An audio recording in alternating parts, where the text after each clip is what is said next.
आज हम continue chapter number 3 history का करेंगे और उसका टॉपिक है the Munro system. Today we will start the topic the Munro system.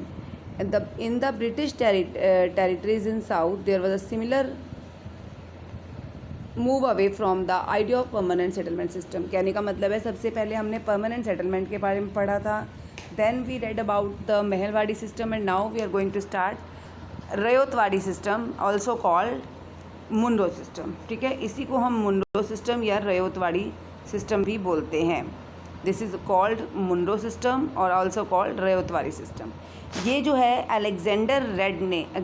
Captain Alexander read ने जो है ये स्मॉल स्केल पे ये स्टार्ट किया था कुछ पर्टिकुलर एरियाज़ में, जो कि उसने टीपू सुल्तान को हराकर जीते थे।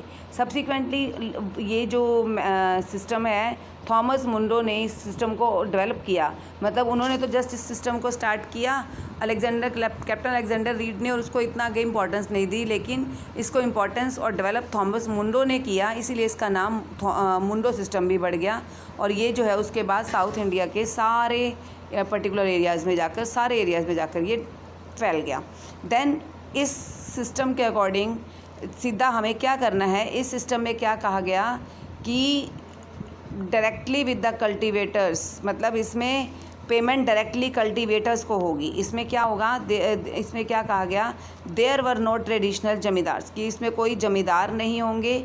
ठीक है, और जो फार्मर्स पेमेंट करेंगे वो डायरेक्टली किसको करेंगे, स्टेट को करेंगे। स्टेट का मतलब यहाँ पर क्या है, मतलब ब्रिटिश ऑफिशियल को। मतलब इसमें जो फार्मर्स हैं या कल्टीवेटर्स हैं, जो रेयोत्स हैं, वो डायरेक्ट पेमेंट किसको करेंगे, ब्रिटिश ऑफिशियल्स को पेमेंट करेंगे। इसमें ज़मींदारों का इसमें कोई ट्रेडिशनल ज़मींदारों का नाम नहीं था। ठीक है, तो इस तरह से इस मेथड में अगर आप देखोगे तो इस मेथड में जो ये कल्टीवेटर्स हैं, मतलब जो पीजेंट्स हैं, लैंड पर उनका ओनरशिप होता है, वो खुद खेती करते हैं।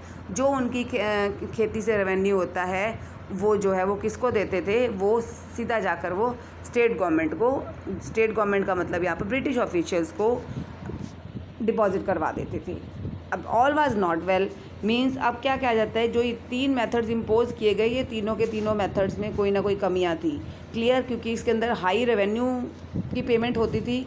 हाई रेवेन्यू पे करने के कारण जो पीजेंट्स थे वो इस मेथड से सेटिस्फाई नहीं थे। पीजेंट्स मतलब रयोत्स। ठीक है, इसलिए वो क्या करने लगे, कंट्री साइड को, गाँव को छोड़कर जाने लगे। ठीक है, वो अलग अलग जगह पर जाने लगे और इस तरह से ये मेथड क्या हो गया, फेल हो गया। Now the next topic is crops for Europe. अब जो है जैसे कि हमने पढ़ा कि सारे के सारे मेथड्स, चाहे वो परमानेंट सेटलमेंट सिस्टम है, चाहे वो रयोतवाड़ी सिस्टम है, चाहे वो मुनरो सिस्टम है, तीनों जो मेथड्स हैं वो जो हैं ब्रिटिश ऑफिशियल्स के रेवेन्यू कलेक्शन के मोटिव से जो चलाए गए थे, उनसे कोई उनको रेवेन्यू नहीं हुआ। मतलब ब्रिटिश ने ये रियलाइज़ कर लिया कि country side could not only yield revenue, it also grow the crops that Europe required. अब उन्होंने ये देखा कि रेवेन्यू तो उनसे इतना अर्न नहीं हो रहा, लेकिन फिर भी उनको एक्सप्लॉइट तो करना है। रेवेन्यू अर्न तो कर रहे हैं, लेकिन उनका सिर्फ रेवेन्यू अर्न करना ही मोटिव नहीं था, बल्कि वो ये भी चाहते थे कि जो यूरोप की डिमांड है उसके अकॉर्डिंग जो है प्रोडक्शन हो। ठीक है, यूरोप की डिमांड के अकॉर्डिंग क्या हो जाए, प्रोडक्शन हो, खेती हो।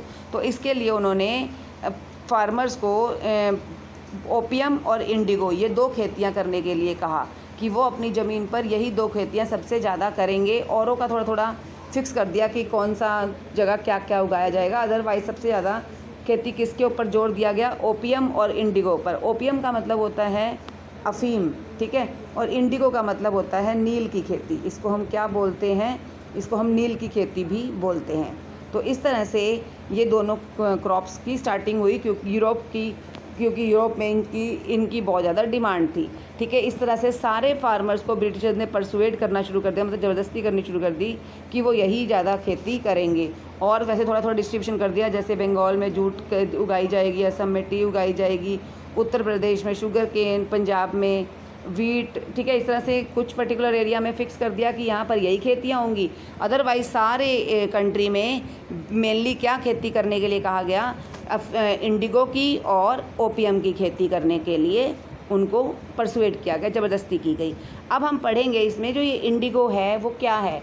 तो वैसे तो देखो इंडिगो का मैंने अभी आपको नाम बताया था कि ये क्या होती है, नील की खेती होती है, मतलब नीला रंग, मतलब ये जो खेती होती है इसका रंग नीला होता है, जो ये प्लांट होता है ये नीला होता है। लेकिन इसको आगे हम स्टडी करने से पहले इसका एक इंट्रोडक्टरी वर्ड दे रखा है। तो ये देखो, ये दो आपके पास पिक्चर्स दे रखी हैं, एक है कलमकारी प्रिंट और एक है मॉरिस कॉटन प्रिंट। ये दोनों प्रिंट में अगर आप ध्यान से देखो तो देखो सारा ये ब्लू कलर है, ये सारा आपके पास का क्या है, ब्लू कलर है। तो ये ब्लू कलर जो है, जिससे मतलब जैसे इसमें डाई का यूज़ किया गया है, ये डाई जो है ये इंडिगो प्लांट से बनाई गई है, और जिसमें भी ब्लू कलर यूज़ किया गया है ये इंडिगो प्लांट से ही लिया गया है। ठीक है, जैसे अभी देखो दे रखा है, image on a left side show the Kalamkari print created by weavers of Andhra Pradesh. ये बेसिकली आंध्र प्रदेश में की जाती है। और दूसरा जो फ्लोरल डिज़ाइन है, मतलब जो फूलों का डिज़ाइन है, जो कि विलियम मॉरिस ने स्टार्ट किया था, जो कि एक फेमस ब्रिटिश पोएट भी था। ठीक है, तो इन दोनों के अंदर कॉमन चीज़ क्या है कि इन दोनों में ब्लू कलर का बहुत ज़्यादा यूज़ किया गया है, और इसी ब्लू कलर का दूसरा नाम क्या है, इंडिगो। ठीक है, और इसीलिए इसको जो खेती को बोलते हैं इंडिगो, मतलब नील की खेती बोला जाता है, क्योंकि इसका नीला रंग होता है। अब हम पढ़ेंगे कि इंडिगो की डिमांड, जो हमारे इंडियन इंडिगो है, वैसे तो इंडिगो आगे होंगे हम पढ़ेंगे, और भी कंट्रीज़ में ग्रो किया जाता था, लेकिन जो हमारी कंट्री का जो था ना ये इंडिगो, उसकी डिमांड ज़्यादा क्यों थी, हम इसके बारे में आगे स्टडी करेंगे। ये तो आपको समझ आ गया, ब्लू जो आपके पास प्लांट है वो इंडिगो है, ये तो आपको क्लियर हो गया। ठीक है, हालांकि ये जो है काफ़ी टाइम से ग्रो होता था इंडिया में, ये नहीं है कि ग्रो नहीं होता था, लेकिन यूरोप के कहने पर इसका जो प्रोडक्शन का लेवल है उसको बहुत ज़्यादा बाद में बढ़ा दिया गया था। तो अब हम पढ़ेंगे कि हमारे इंडियन इंडिगो की डिमांड क्यों की जाती थी। हमारे वैसे तो देखो पीछे पढ़ चुके हैं, हमारे इंडियन इंडिगो की डिमांड डाइस के लिए होती है, ठीक है, और प्रिंटिंग के लिए होती है। तो अदरवाइज़ हम इसको आगे भी पढ़ेंगे कि स्पेशली यूरोप में या अदर ब्रिटिश कंट्रीज़ में इसकी डिमांड क्यों की जाती थी। अब इस टॉपिक को हम नेक्स्ट अगली वीडियो में पढ़ेंगे। Thank you.